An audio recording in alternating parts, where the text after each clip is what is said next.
Well, we are back, everyone, on a nice Friday night. With me today is... You know that Cinco de Mayo isn't a real Mexican holiday. It's just a fake one that Americans use to get drunk. Alright, well, I don't think we need a particular excuse, though. But right now we're in the middle of a nice little chase with a thief. Yes. And the thieves were in Assassin's Creed 2. It's a returning mechanic. But they also carry crafting materials this time. Yeah. Because crafting materials are totally a thing we needed in this game. Yeah, that dude was clearly carrying a totem around. I mean, duh. Yeah. To be honest, it's not so much crafting materials as it's to help gate some of the higher level armor from you getting it immediately, because they don't really gate it by memory sequence anymore. They just kind of gate it by shit you get. Yeah. Money. There is a crafting system here. It's not particularly a massive mechanic. I mean, you could get through the game easily without crafting anything, but you know it is there. Yes,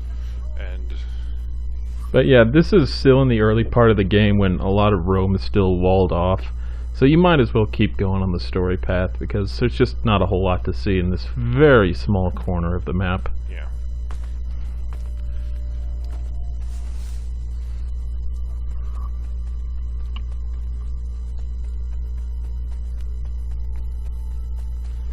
One thing I do really like about Rome is that there is a lot of wide open space. It's not just all, densely packed buildings like, say, Istanbul will be. Correct. There is a lot of nice open space that I do appreciate. Yeah, it's... In a way, it's very similar to, like, Forli or, Tuscany in Assassin's Creed 2, though those were probably... I mean, they were not nearly as big as Florence nor... Venice. I think Venice literally has like half the shit in the game, to be honest, but or at least it feels like that. Yeah. If you wanted a percentage, I would say Florence is about 30%. Monteriggioni, Forli, and Tuscany are maybe 20% of the game. The rest would be taken up by Venice and I guess maybe 5-10% Rome, something like that. You're also forgetting the little mountain region, and that's literally just an excuse to throw some chests around, and that's about it. I bet for a lot of people they didn't even know you could go back to that, because there really is, after the mission, there's no reason to do that. No, the only reason to go there is if you want to get all the chests in the game, which I don't know why you would want to do that. To get all the chests in the game?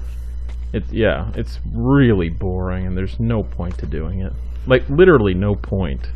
Says the man who got all 100 feathers by hand. Yes, but at least that there is a point to doing that. Yeah. Chess, it's just watch your synchronization number go very slowly up. You're going to be a little ahead of me. I had to look up like just 1 or 2 feathers, and I've started playing Assassin's Creed 2 again, because I beat Nier, and I don't want to go back to Horizon, and I don't want to play Breath of the Wild without getting my amiibo, so I'm going to wait for another wave.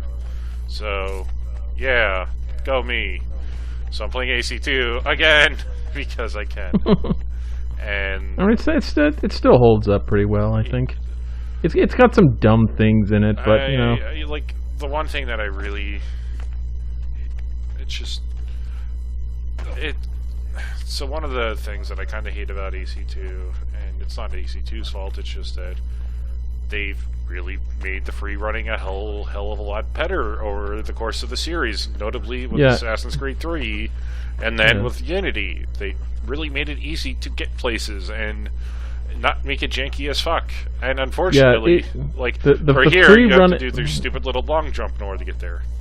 Yeah, the free running and parkour stuff is still kind of clunky in this game. It's basically identical to Assassin's Creed 2. I did the Auditory Family Crypt, and I'm like, oh my god.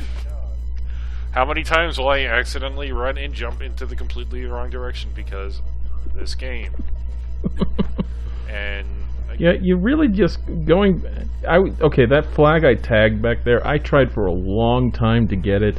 I don't think it's possible to get that one at this point in the game. I couldn't find any way to get up there. Yeah. So I think you need the leap jump to get it. Oh god, it's this mission. Trust me, I spent like 5 minutes trying to get that flag. You did not miss anything of interest. Yeah. So hello and welcome to Rome, where there are werewolves or just people dressed up in wolf costumes because we've fucking hit Anthrocon and we gotta kill them all. God damn it! You fuckers, get to fucking Pittsburgh now. Leave this. Yeah, there's a lot of these assholes. So this is probably the first bonus objective in the game that you will want to kill the game for. Real killing. Which is not too hard if you know what you're doing, but it is don't take any damage while getting attacked by 13 people. Yes. Even though I wrapped that all up in like 30 seconds, but trust me, it took a good 3-4 tries to do that. And the game isn't nice enough. I mean, you can use smoke bombs if you really want to make it a little easier, but because smoke bombs are broken and smoke bombs rule. But it just feels like a cheat the game gives you. So that's how you do it legitimately. Yes. A lot of it does come down to luck. I will say that. Yeah. Here. So we were just kind of walking by and a bunch of people attacked us in wolf suits. Right, it was a clown car coming up through there. Yes. So there's some secret cult, and for whatever reason, we'll find out more about them. Well, we're going into their lairs.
how I can get back up here.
Could help if I fall.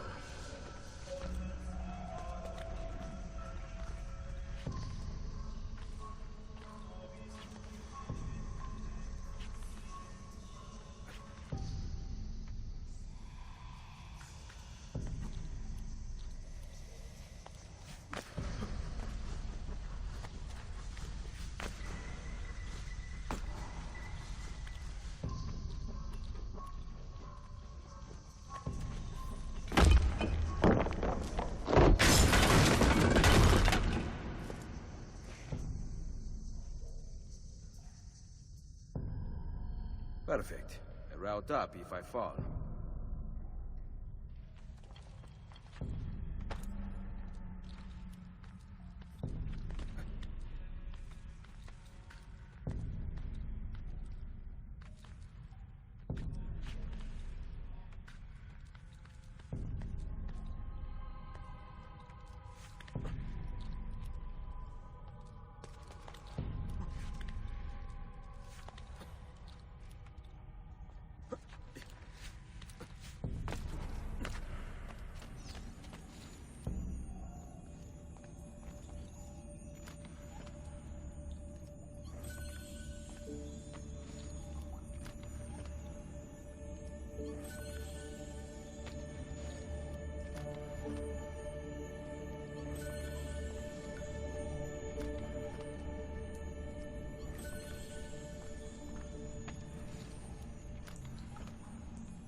Serious sense. Yes.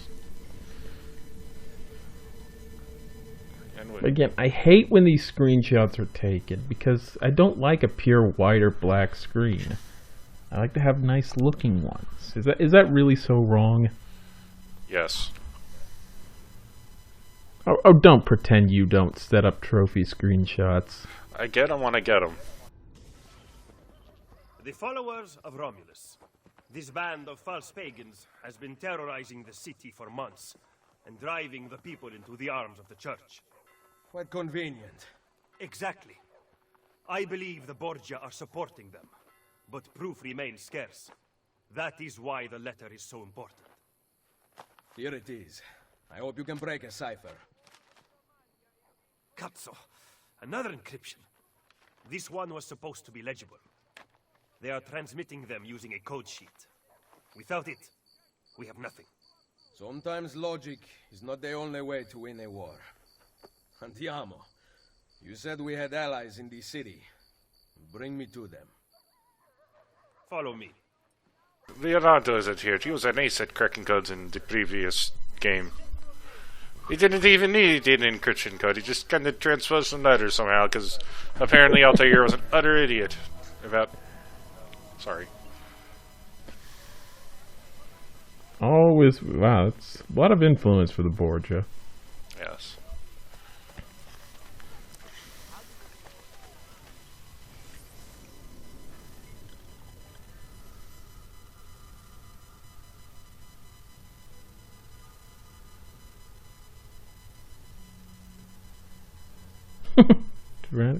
Sean's database entries are pretty good in this game. Yes. Although I will still say Revelations is some of the best, because not only do you have, for a lot of places, the history behind the place, but also what the place is now in the current day. Yeah. Which is a nice touch. To avoid the guards. But many of the entrances in the city are broken. By using them, we can get to our destination rapidly without encountering resistance.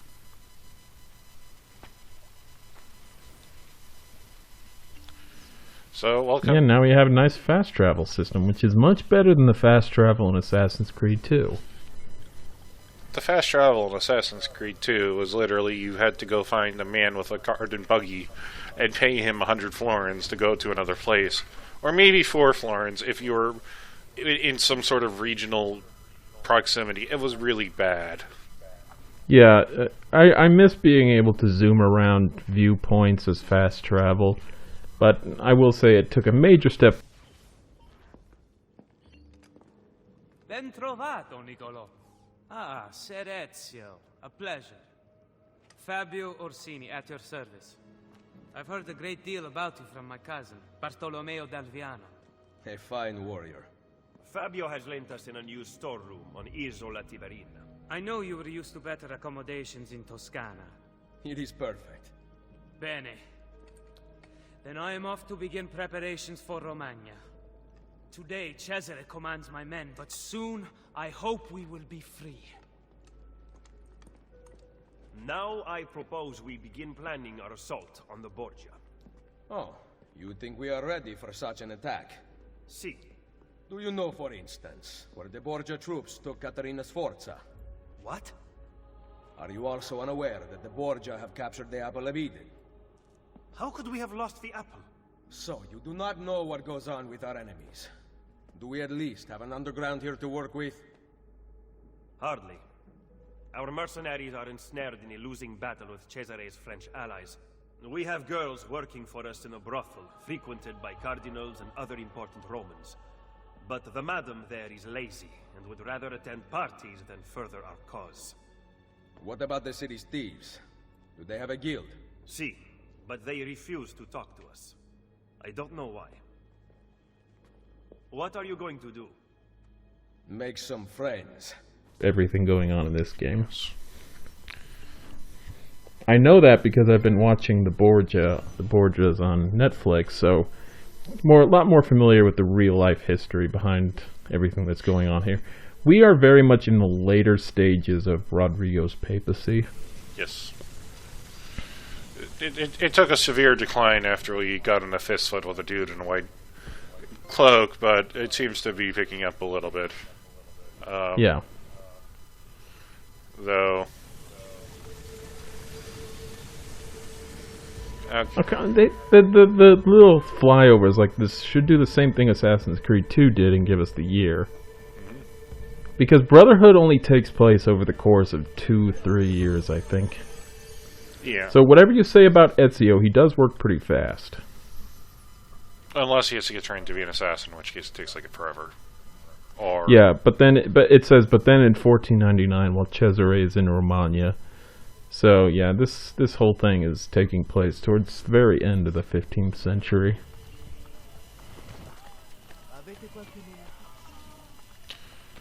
So, anyway, we are... Now we have our little assassin's hideout, which we will not be seeing much of at this point in the game.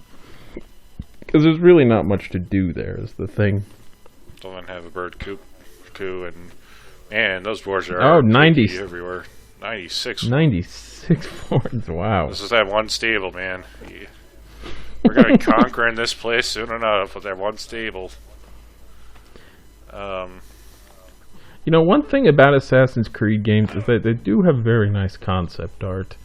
And there's some concept art of a bunch of assassin recruits jumping off of this building, which looked really nice. Yeah. So right now we are now basically in the center of Rome. We're on a little island, the island of Tiber, which I guess is more or less Wolf Island-ish sort of deal. It's an island on the Tiber River. Yes, which runs through the middle of Rome. Right.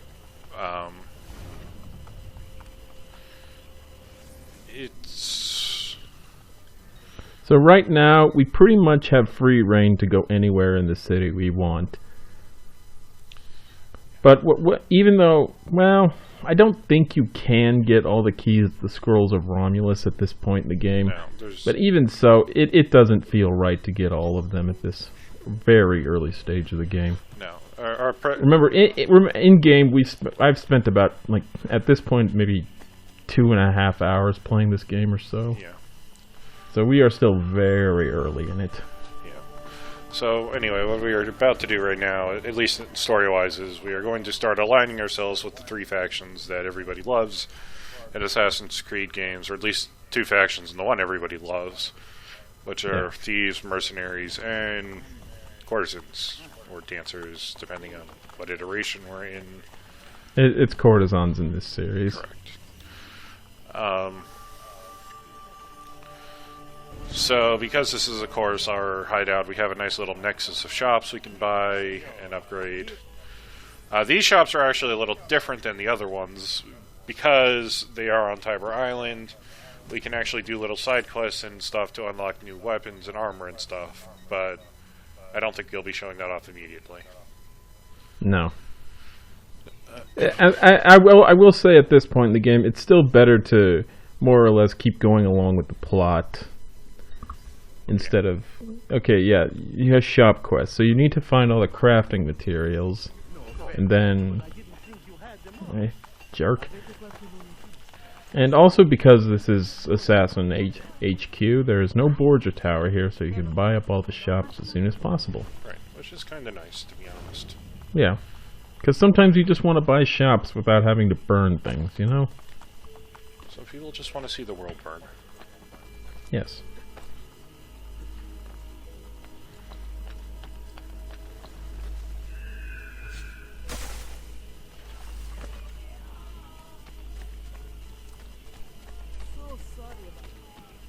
But, you know, since we have been in the Assassin robes for a couple of videos, I think it's time for a color change. Oh, no. I should have known this was coming. It was inevitable, really. Well, I'm still going to do that Black Flag thing where I change outfits every couple of videos. As I said, I knew you should have known this was coming. It was inevitable. Is it so wrong to show off the game's content? No, it's not. Unfortunately, the current outfits don't look that great, except for the Roman Gilded Onyx, which looks pretty good. But unfortunately costs too much. Yes. So we are now in the Venetian Azure. It's not a fantastic looking color, but especially you got to change your cape, since that just looks hideous right there.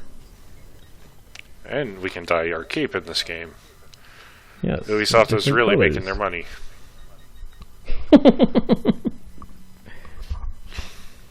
I hear this let off their E3 announcement. You can dye your cape now. Well, yeah, I mean it's not a great looking color, but it's something, I guess. Yeah. Well, I mean now we can make a female Ezio and I don't think you're gonna have enough money to actually buy the artist shop, sadly. No, we're just gonna have to wait until we get, more money. Yeah. Which again is part of the reason why I don't mind flag hunting on my own, because I can just let the bank account keep building up. Yeah.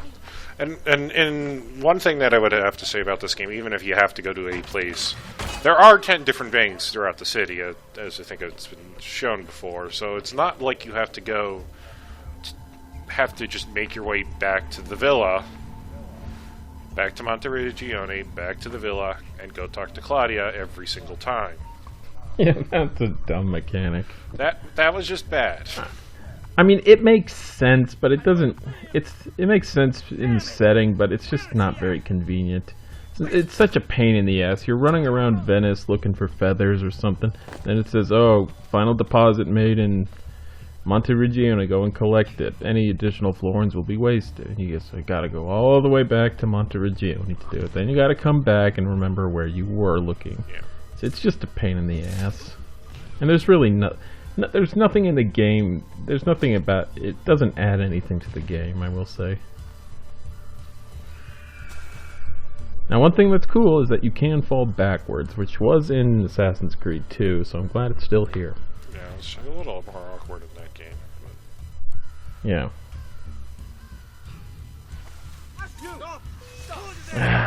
Look at my... It almost worked out so well. Come on, you lazy dogs! We've an assassin to roast! But you gotta admit my plan was solid, at least. Kind of. Jump out at the guy and poke him before he could realize what was going on. Or I'd wait for him to get a little closer and just do the assassination, because it's the insta-kill and it's not gonna... At least he's not a runner. Yeah.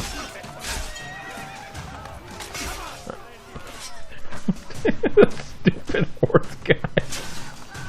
He is such a dick.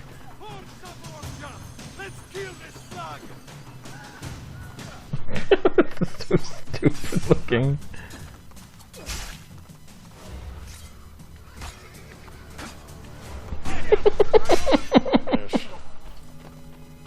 That was embarrassing.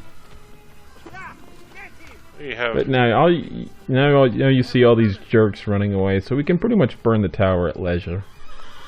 And as always, remember to steal from these guys, since they carry a lot on them, actually. That is one thing I really like they added to this game, because pickpocketing and stealing from people in Assassin's Creed 2, pretty pointless. There's not much reason to do it. There's like one achievement, and that one achievement was steal 1,000 gold, and the easiest way to do that is to literally pay off a herald, pickpocket from the herald, and do it one more time. That is actually a trophy in this game. Yes. But it was introduced in Assassin's Creed 2.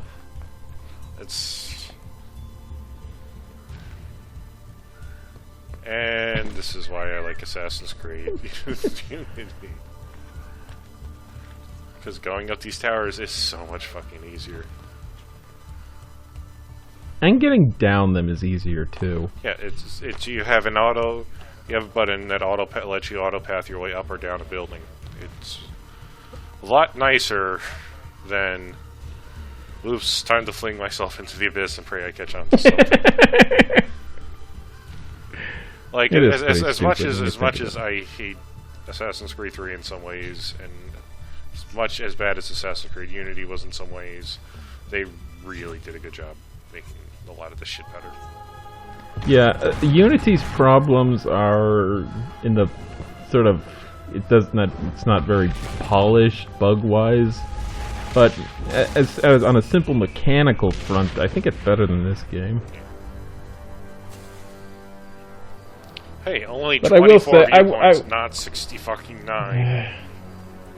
I will say that Unity got a bit more hate than it deserved. I mean, I could realize hating a game because it's full of bugs, but you know, once those bugs were ironed out, it's actually a pretty good game, I thought. Yep. And it's a real shit. And the whole co-op assassin. Oh, yeah, this is another thing you can do that looks pretty neat. You can see how much influence you and the Borgia have.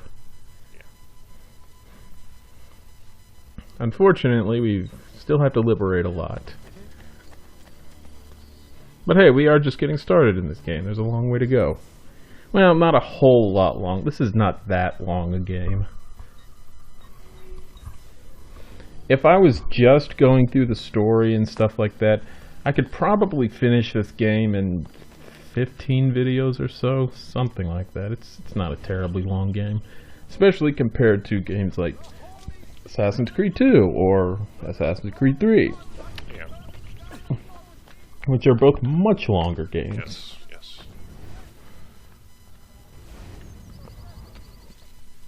But again, I don't go into Assassin's Creed games and see how fast I can beat them. I like to take the experience in. Yes.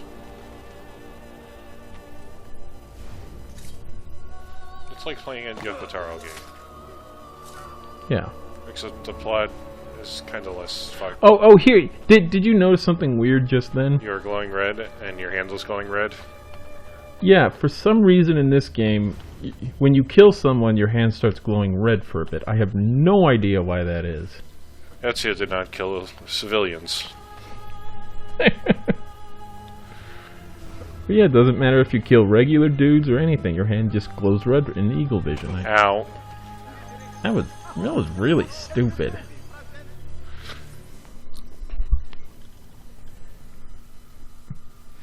But yeah, you know that flag collecting game in Venice when you had to get the mask? That was the first time I really noticed that, wow, this parkour can be really unhelpful sometimes, since you just have to jump like an idiot off the roofs to get the flag in time. It's so stupid looking. Yeah. There are times in Assassin's Creed 2, in this game, and Revelations, in fact, where you have to kind of abuse the jump mechanics, and it's not always really clear how. And I'm not talking about, oh, hey, you have to do a reverse eject, which the game rarely tells you unless it's Revelations, when it probably will just keep reminding you about this, or or even the advanced wall jump, where it makes no sense because you run straight up a wall and then kind of just run to your left or right and jump. Okay, now this guy is a runner. If he spots you, he will run, and the place where he runs to and becomes invincible at is pretty close to where he is actually. So this one can be pretty tricky if you don't have a whole lot of equipment, which I don't have. And unfortunately, there's no way to get behind him unless you're willing to go through a lot of dudes. So the way to do this with the least amount of hazard is, in this game you can throw smoke bombs at guards. You couldn't do that in Assassin's Creed 2. You can do it in this game. So the easiest way is to get into position where you're not spotted, throw a smoke bomb at the guards, then rush past them while they're coughing. Because if you do start fighting with people, there's a very good chance that guy will just run past you and go into hiding.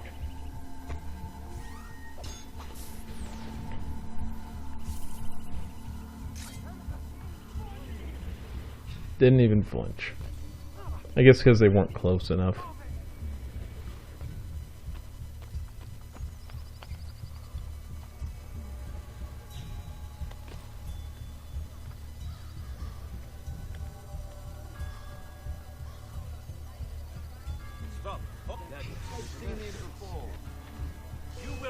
How did those guys spot me? That was stupid. But yeah, you can see him running. Oh, hello there.